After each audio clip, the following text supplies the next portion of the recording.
ओम पितृदेवताभ्यो नमः। स्वागत है आप सभी का मेरे भक्ति भावना यूट्यूब चैनल पर।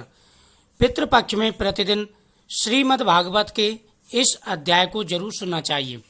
इससे पितरों की मुक्ति होती है और पितृदोष दूर होता है। पितृ प्रसन्न होकर के पुत्र धन संतान सुख समृद्धि का आशीर्वाद देते हैं। भगवान शिव कहते हैं कि हे पार्वती, जो व्यक्ति प्रतिदिन पितरों के सामने बैठ करके इस 7वें अध्याय का श्रवण करता है, उनकी सभी मनोकामनाएं पूरी हो जाती हैं, पितरों को मुक्ति मिलती है और उसके घर में धन्य धान्य भरा रहता है। भगवान शिव कहते हैं कि पार्वती, अब मैं 7वें अध्याय का महत्व बताता हूँ, जिसे सुनकर कानों में अमृत राशि भर जाती है। पाटलिपुत्र नामक एक दुर्गम नगर है, जिसका गोपुर द्वार बहुत ही ऊंचा है। उस नगर में शंकुकर्ण नाम का एक ब्राह्मण रहता था। उसने वैश्य व्रत का आश्रय लेकर बहुत धन कमाया, किंतु ना कभी पितरों का तर्पण किया और न ही देवताओं का पूजन ही किया। वह धनोपार्जन में तत्पर होकर राजाओं की ही भोज किया करता था। एक समय की बात है, उस ब्राह्मण ने अपना चौथा विवाह करने के लिए पुत्रों और बंधुओं के साथ यात्रा की। मार्ग में आधी रात के समय जब वह सो रहा था, एक सर्प ने कहीं से आकर के उसकी बाह में काट लिया।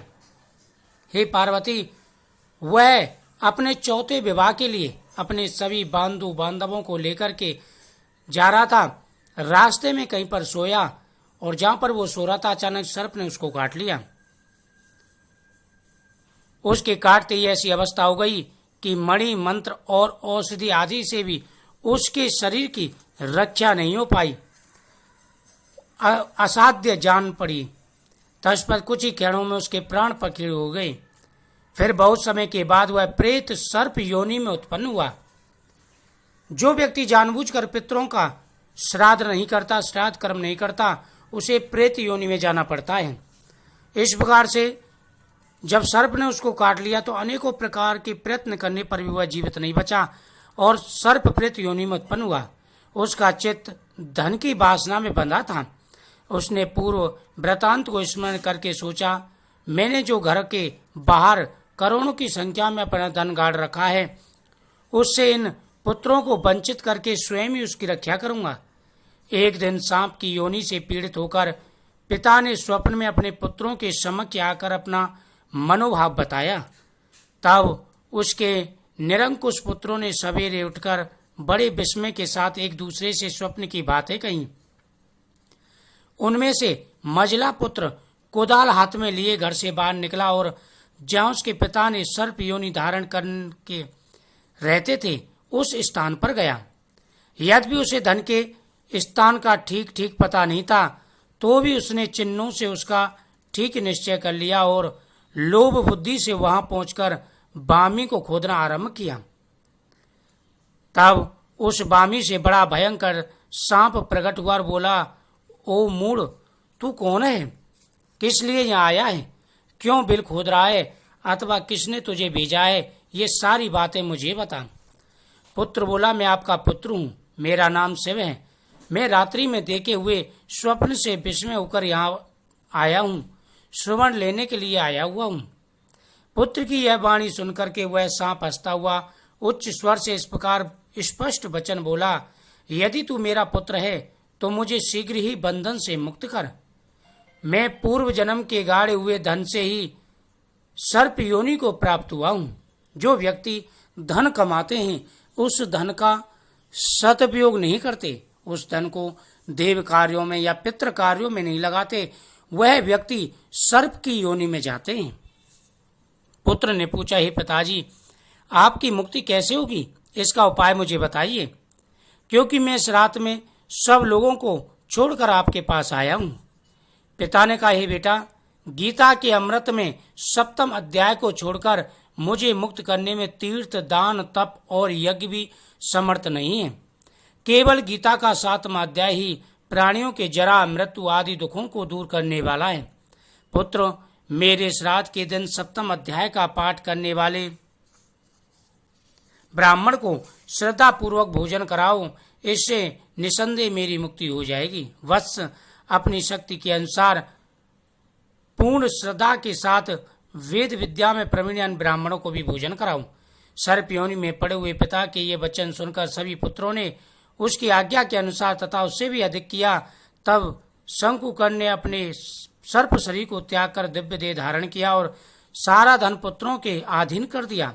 पिता ने करोड़ों की संख्या में जो धन बांट कर दिया था उससे भी सदाचारी पुत्र बहुत प्रसन्न हुए। उनकी बुद्धि धर्म में लगी हुई थी, इसलिए उन्होंने बावड़ी, कुआं, पोखर, यज्ञ, देव मंदिर के लिए उस धन का उपयोग किया और अन्नशाला भी बनवाई। तत्पश्चात 7वें अध्याय का सदा जप करते हुए उन्होंने मोक्ष को प्राप्त किया।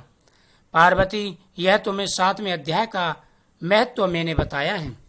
7वें अध्याय के श्रवण मात्र से ही हर प्रकार के मनोरथ पूरे हो जाते हैं। भगवान श्री कृष्ण कहते हैं, हे पार्थ, तू मेरे में अनन्य प्रेम से आसक्त हुए मन वाला और अनन्य भाव से मेरे परायण होकर योग में लगा हुआ मुझको संपूर्ण विभूति, बल, ऐश्वर्य, गुणों से युक्त सबका आत्मरूप जिस प्रकार संशय रहित जानेगा उसको सुन। मैं तेरे लिए इस रहस्य तत्व ज्ञान को संपूर्णता से बताता हूँ। हजारों मनुष्यों में कोई ही मनुष्य मेरी प्राप्ति के लिए यत्न करता है।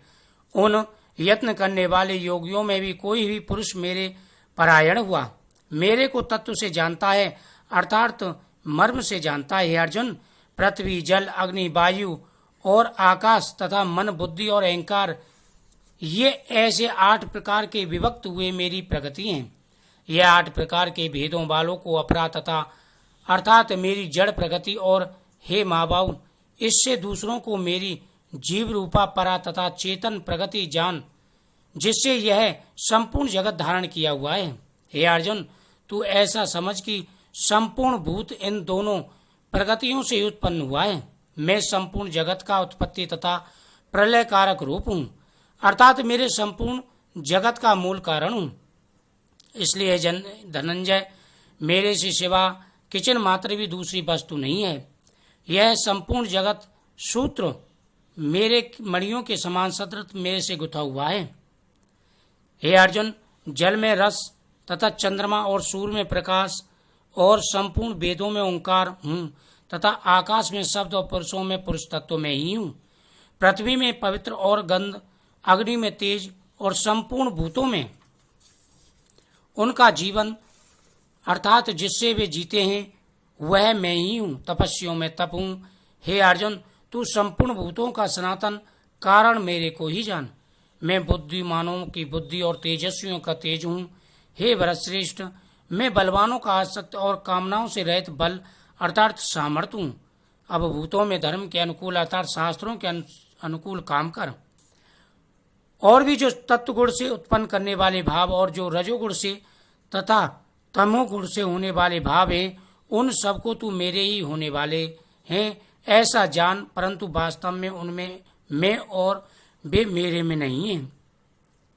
हे अर्जुन, कर्म करने से भाग्य बदल जाता है। गुणों के कार्य रूप, सात्विक, राजक और तामस, इन 3 प्रकार के भावों से तथा राग देशादि विकारों से और संपूर्ण विषयों से यह सब संसार मोहित हो रहा है। इसलिए इन तीनों गुणों से परे मुझ अविनाशी को तत्व से नहीं जानता, क्योंकि यह अलौकिक अर्थात अति अद्भुत त्रिगुणमयी मेरी योग माया बड़ी दुस्तर है।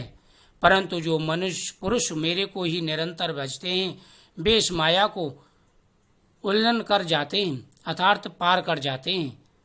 ऐसा सुगम उपाय होने पर भी माया द्वारा हरे हुए ज्ञान वाले और असुरी स्वभाव को धारण किए हुए तथा मनुष्यों में नीच और दूषित कर्म करने वाले गूढ़ लोग मेरे को नहीं बचते।